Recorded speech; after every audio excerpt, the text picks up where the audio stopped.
them too. You don't have to. This is just for fun. Oh, I'm going to miss the whole thing. So, there are a lot of newborn skin conditions that we see, rashes and just spots, different spots that we wonder about all the time. Most of them are very benign, self-limited, they just go away on their own. They may be there at birth, or they may show up, you know, in the 24 to 48 hours after they've been born. Or some of them will show up a couple of weeks or a month or so later, but it's all in those first 3 months generally. And so some babies will have all of these, some babies will have 1 or 2, and some will have virtually none of them. And a lot of the rashes, they might be so small, they may have, you know, a couple of those little white spots in their nose, and that's it. And so the parents might say, oh no, my newborn never had a rash, you know, just because they never noticed those things, that they were, you know, anything different. The majority of them are not dangerous at all, again. They're forks. And very few of them. And there's one there. There were a few left. They're clear to the bottom. A few may be still present. You can have one of ours. I didn't use mine if you want it. Okay, so No. It's been set on the table. A few of the rashes may be still present when into adulthood, some of the discoloration things and some of the pigmented ones that you saw. But most of them, again, they either fade and go away completely, or they fade and are much less noticeable over time. So, alright, so here's the first one. And here's what it looks. That is not right. Uh-oh. I don't know how to make it now.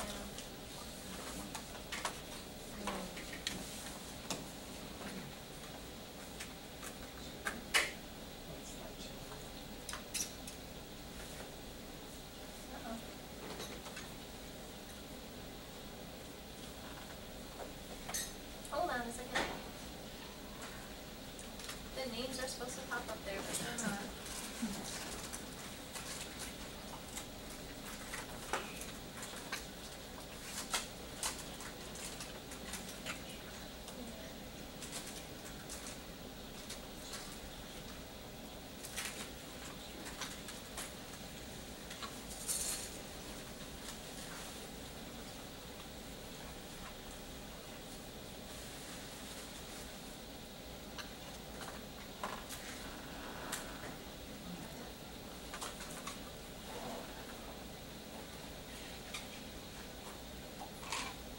I don't know why it's not showing up, so.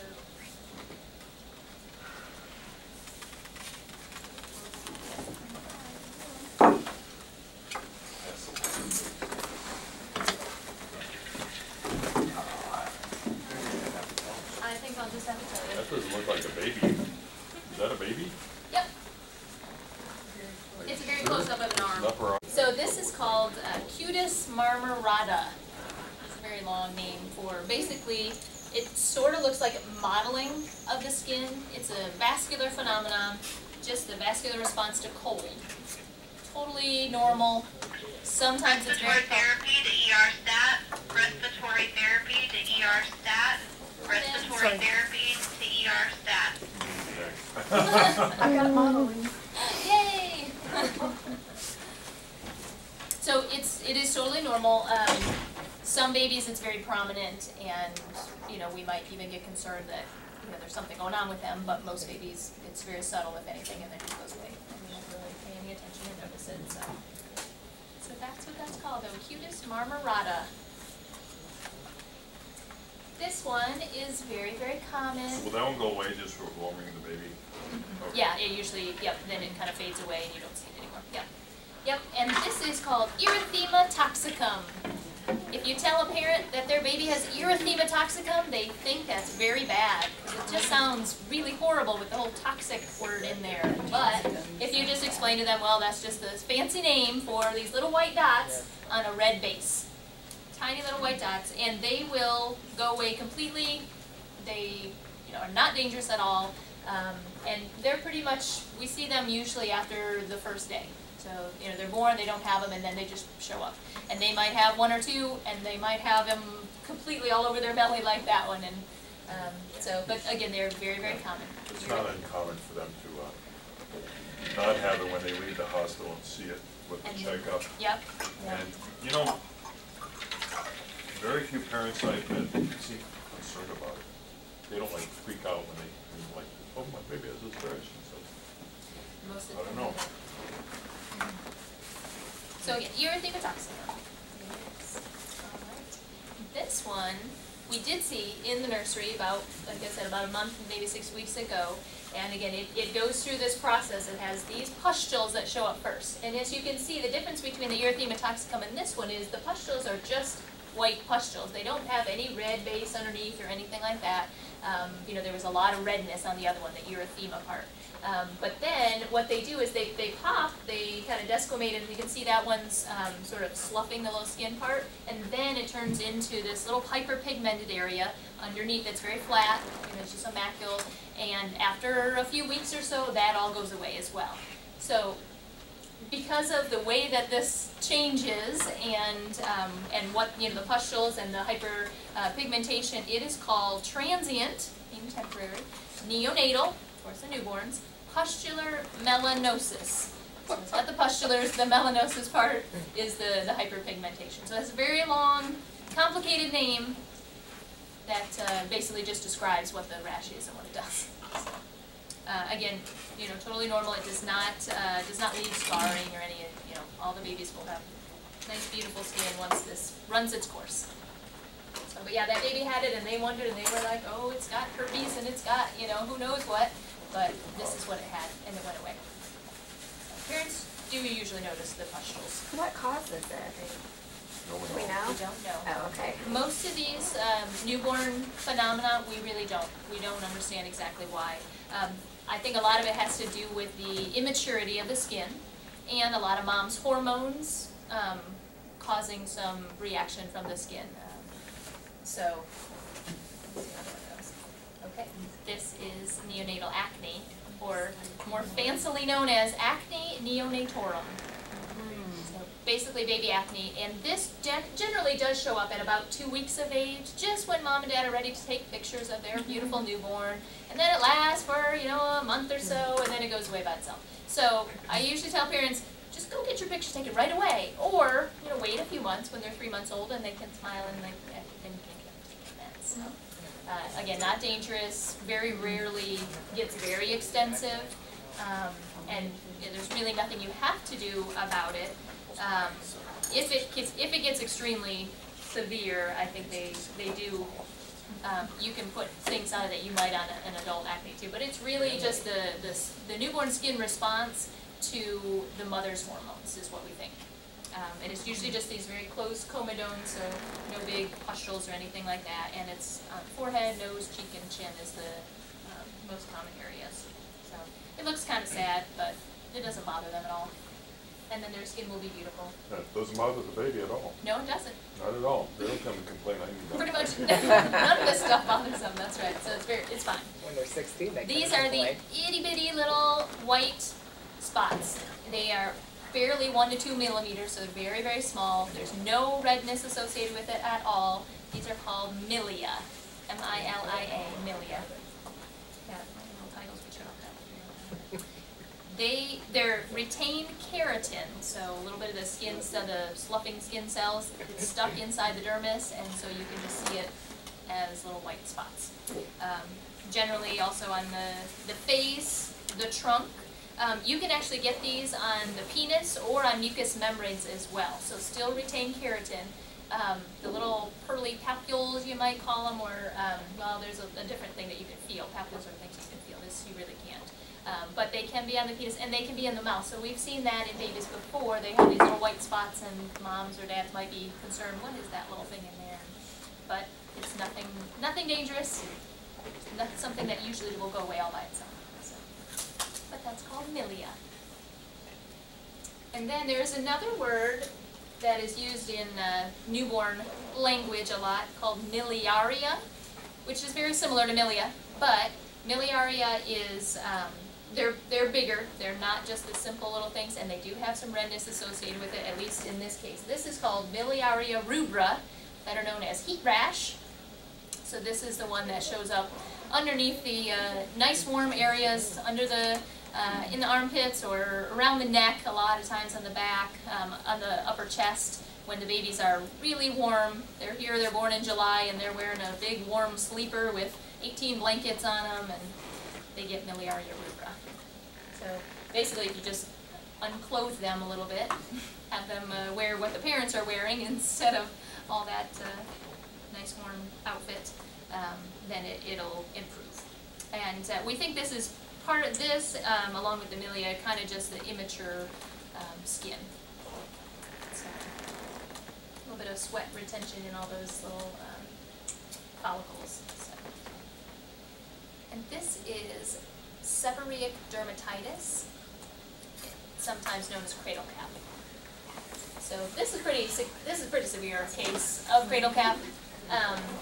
Most babies will have some little flakies on their head, and no big deal. You can take a soft brush and you can pick them all off if you're worried about how it looks. The parents can. You can also, if they have a lot of it like this, you can soften it up with baby oil or Vaseline or something. Maybe put it on overnight, and then in the morning, flip them all off as well. This is very benign as well. It will go away. When it becomes really severe, and actually my daughter had this, it came down onto her neck, and it went on her ears, and then her ears were, like, it would show up as these itty-bitty little papules that you can see on there, just these itty little dots that you could feel, and then they would start oozing this yellow stuff, and you're like, ew, and then it'd get all crusty, and I'm like, that is just gross, what are you doing? And so she did that for probably about 2 weeks, and then it just started fading away, went away completely, and was gone.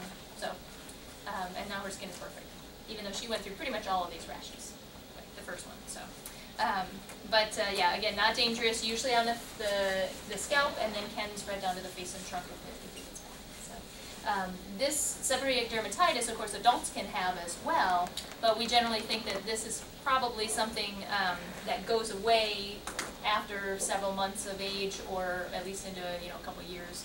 You might still find a couple little scales left. I was going to say, this usually doesn't disappear real quickly. No, it's slow. It is very slow. Yep. And if you look, if their hair is very thin or very light in color, then you can generally see them underneath, and nobody really notices it unless you look really close. When you're washing their hair in the shower, my 3-year-old still has a couple little flakes, and the 2-year-old has several. So, but they don't care. And it doesn't bother them, it's not hurting them, and yes, usually it will eventually go away, we think, and then may show up again as an adult when people have dandruff, seborrhoeic dermatitis. So. All right, and then the next one, this one can actually be dangerous under certain circumstances. This is called congenital melanocytic nevi. So congenital because it's there when they're born, melanocytic because it's that pigmented color. And this one on the right would be considered a giant melanocytic nevi that takes up an extensive amount of the baby's skin. So the one on the left, probably totally benign, may fade as they get a little bit older, but you'll probably always be able to see it there, depending on, it's on the scalp, so if the hair grows over it, you might never notice it. But these do, especially when they're larger, if they're greater than 40 centimeters in an adult, they have about a 5% chance of turning into a melanoma. So that's the only problem with these ones, besides the cosmetic. If they're giant, it can be a really sad set of circumstances. And so a lot of times people, the plastic surgeons and things, will try to do something to correct the skin grafts and other things, just so they don't, have to look, especially if it's on the face or other areas that you might see when they're just wearing normal clothes, things like that. So, yeah. But most of the time they're small, and again, they could be, could be just a little one on the arm. That wouldn't be a big deal. A little one on the leg or something, kind of more like it would look like a typical birthmark type of thing. So. Alright. This one we see pretty much every day. It is, it's called dermal melanosis, better known as a Mongolian spot. So, we see Mongolian spots all the time because we have a very big Hispanic population that has babies here, and people, the babies with black skin or Hispanic skin tend to have this very, very often. very commonly. It can be kind of purplish gray or more brownish, but it's very flat. You don't feel anything. You know, and it is not, however, a bruise. And so that's the only issue. If it's big and looks like this, as they get older, it may fade, and generally does. But it could still be there. It's always nice to have something documented that, you know, or a picture of them as a newborn, which we always take, that just shows that they have this, and this is their birthmark. So, but again, very common. You see it. This is a stork bite. It's known as a nevus simplex.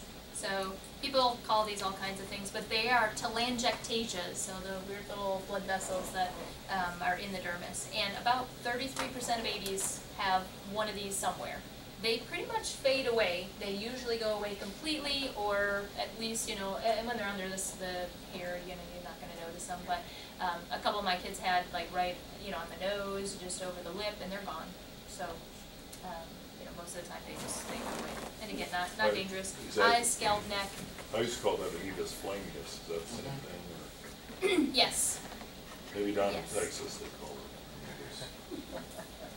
I believe it is the exact same. There were like 6 different names Is that right? that is suggested for it. So, yep. Yeah, here in Yep. Indiana we call it flameus.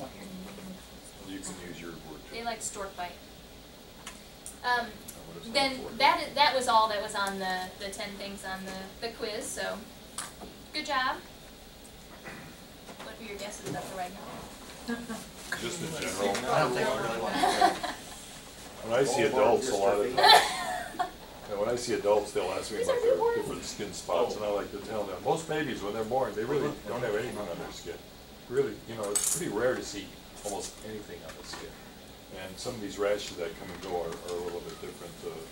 Your one that's sitting, whatever the heck that one thing was, Congenital melanosis and stuff are you know, very disturbing. But in most cases, most kids' skin is, you know, there's nothing. That's just your skin. Yeah, and at least after they go through the transition of some of these things showing up, the erythema toxicum and the neonatal acne and all that stuff, and then they finally go away after, you know, the baby's 3 or 4 months old, then yeah, they have the most perfect, beautiful newborn skin. So it's very nice that at least the majority of them all will have that at some point, so they just need to keep waiting.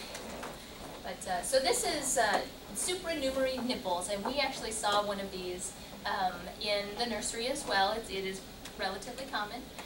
We see them from time to time. Basically, it is any little thing. It could be a very tiny nipple, or look sort of like a little skin tag, or it could be a hyperpigmented area, basically in a areola or areola, whatever you guys want to pronounce it. But it's in the nipple line. So the nipple line basically goes from up here, the shoulders, all the way down to the groin. So it could be anywhere along there. But if it's in line, just a tiny little thing hanging or a very little color, it might look like a little, like a nevus, you know, a mole. But it's right underneath where the nipple, the real nipple is. It's basically a third nipple or a supranumerary nipple. We've actually had several in the last couple of years, adults. Come in and have those. It was like a, I don't They all know, we came at had the same a time. rush of people who had those. Yep. There was the most recent baby that was born here that had one. I pointed it out to the mom just so they knew that, you know, it's not dangerous or anything. It's just kind of here. And she's like, oh yeah, his grandfather and cousin and all they all have that third nipple. We figured he'd have them. Okay. So, you know, she knew all about that. She had no problem. Everybody in their family apparently has a extra little nipple. Yep. So, so they obviously can run in a family at least. So, yeah. Not dangerous. Generally no big deal. And then something else we see a lot is jaundice. We see babies looking yellow and orange, especially the Hispanic population tend to have a little bit more of that. And so this is just a picture before phototherapy. The baby is very yellow. Then afterwards, you can't really tell how high the level of bilirubin is because, you know, their skin at least has cleared up from that. So, and then I like that picture over there because you can see that the baby on the face, compared to the mom's skin, the baby on the face and the chest, it's yellow, but the arms and legs actually look quite normal. So most of the time, the bilirubin the bilirubin in the skin is generally deposited from the head down to the toe. So it starts up in the face, you'll see it, and then you'll see it in the sclera of the eyes, then you'll see it going down to the chest. If it gets down into the thighs, you might start to worry that the level is too high, they might need phototherapy and things, but generally if it's just limited to the face and the chest, probably somewhere around 10 or 11, and so usually if they come to your office especially, you know, they're already 5 or 6 days old or whatever, and so then that level is no big deal. But well, now we're screening for it. I mean, I just feel like, you know, that I can't use my brains anymore. But the screening is good. The screening is good. well, yeah, we do the screening. Is that state law? Is that right? Yeah, Do you know well, whether that's state it's law? recommended by, you know, all Is the it recommended, or American is Academy it? of Pediatrics and all those guys for sure. I don't know about state. By the companies that sell the devices. Well, they Because probably I think the congenital heart testing is state. that might isn't be it? a state. Yes, it But I don't know about the bilirubinemia or the Right. neonatal AAP for sure, bilirubinemia but screening stuff that we do. it's probably not mandated. I wouldn't think, but a lot of what we do is not necessarily mandated either. But okay. And then the other pictures that I had, there's a syndactyly and polydactyly. Once in a great while, we do see this. We did see polydactyly. I had a baby that was here at the nursery, and it was basically like that one down in the bottom right. It just had this extra little bit of skin in it. You know, it definitely doesn't have a nail on there, and there's no bone in there. And so that one, I took a suture and tied it really, really tight, and it dried up and fell off. And so when you do that in the newborn period, you know, as long as there's not a bone and everything else, then families usually like that. So you can't say, man, will he be able to play the piano? Unfortunately, so. Families generally don't like them to have those extra little things, so if you can get rid of them, you know, with the least amount of trauma and things, they would prefer that. Now, of course, this is syndactyly, and, you know, a lot of people live with this forever and don't do anything about it. You can, I think the orthopedic guys might be able to do some surgery. Yeah, the reconstructive, like the that's fingers, very, they might separate. that's pretty specialized stuff. Right, we That's wouldn't pretty obviously do specialized anything stuff. like that here, but we can refer them to Steve's ortho. Mhm. So, but we do that, we see that from time to time, and so you don't want to be the one who has the mom point out, oh, did you notice that the baby has 6 fingers? And you're like, oh, no, I didn't look at the fingers. Like, what kind of doctor are you? So I always take off their gloves and their little booties and everything else when, you know, they're new, when it's my first exam, just to make sure I'm not that doctor that misses the 6th digit, you know, or that they're stuck together and webbed and who knows what. So, just in case. I just looked up bilirubin testing isn't required. Yeah. It's recommended. Yeah, a lot of things are recommended. So then the only other thing I wanted to point out is when you are thinking about doing a circumcision on a baby, there are a couple of reasons why you wouldn't want to do the circumcision here, why you would send them to like a pediatric urologist and have them do it instead. And this just shows 2 of the most common things that can happen. Hypospadias is very common at the top. It means that the urethral meatus, instead of being at the very tip of the glands, where it's supposed to be located, is somewhere underneath the penis itself or way down on the sternum. I mean, that's really severe, way down there. I've not seen any that have been way down there like that, but sometimes we do see them just a little bit low, and we kind of wonder about it. But these are, you know, if they're way down there, you have to make sure that the opening is really up at the top before you take off the foreskin, because they need it for reconstruction, and they can Take the fix foreskin this. off. Right, and even if you start the procedure, you can open things up. You can look and then say, wait, where's the meatus? You know, there's no urethra at the very end. If you can't find it, then you can stop there and just leave it the way that it is, and then send them off to leave it in urology. And then epispadias is just a name for when it goes dorsal, when it's dorsal. So basically on the top instead of being at the very end. Have you ever seen that? I have not. I haven't. That's rare. I haven't. That's Yeah, much more rare. that's extremely rare. And that one actually can be combined with the bladder being partly out.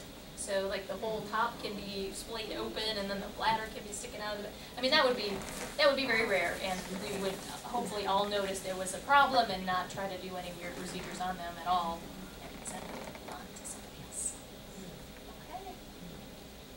And then we always have questions from parents about what the umbilical cord is supposed to look like as it's healing, you know, how long is it going to take to go away and all that good stuff. I felt like for every single baby that I had, all 4 of them, that I didn't bother to put them in the bathtub. I gave them sponge baths until they were at least a month old.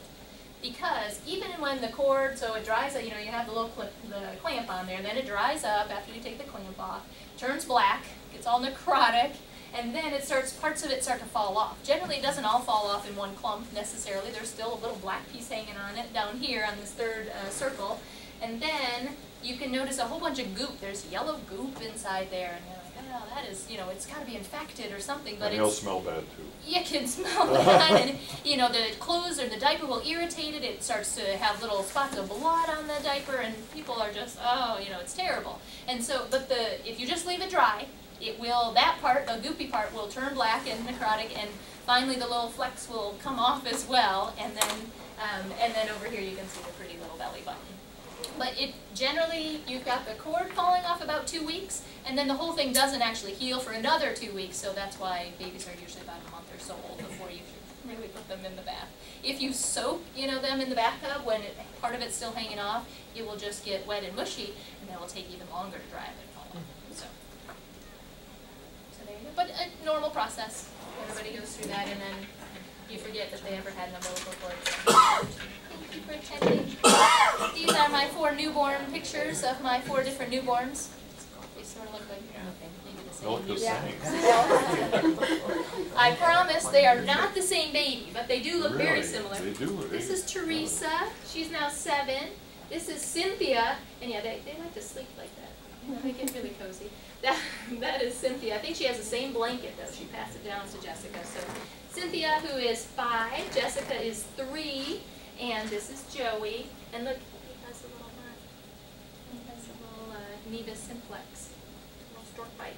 But it's pretty much faded away now. You can't really even see it anymore. But so there you go. There are my 4 babies. And then I put in a couple other pictures.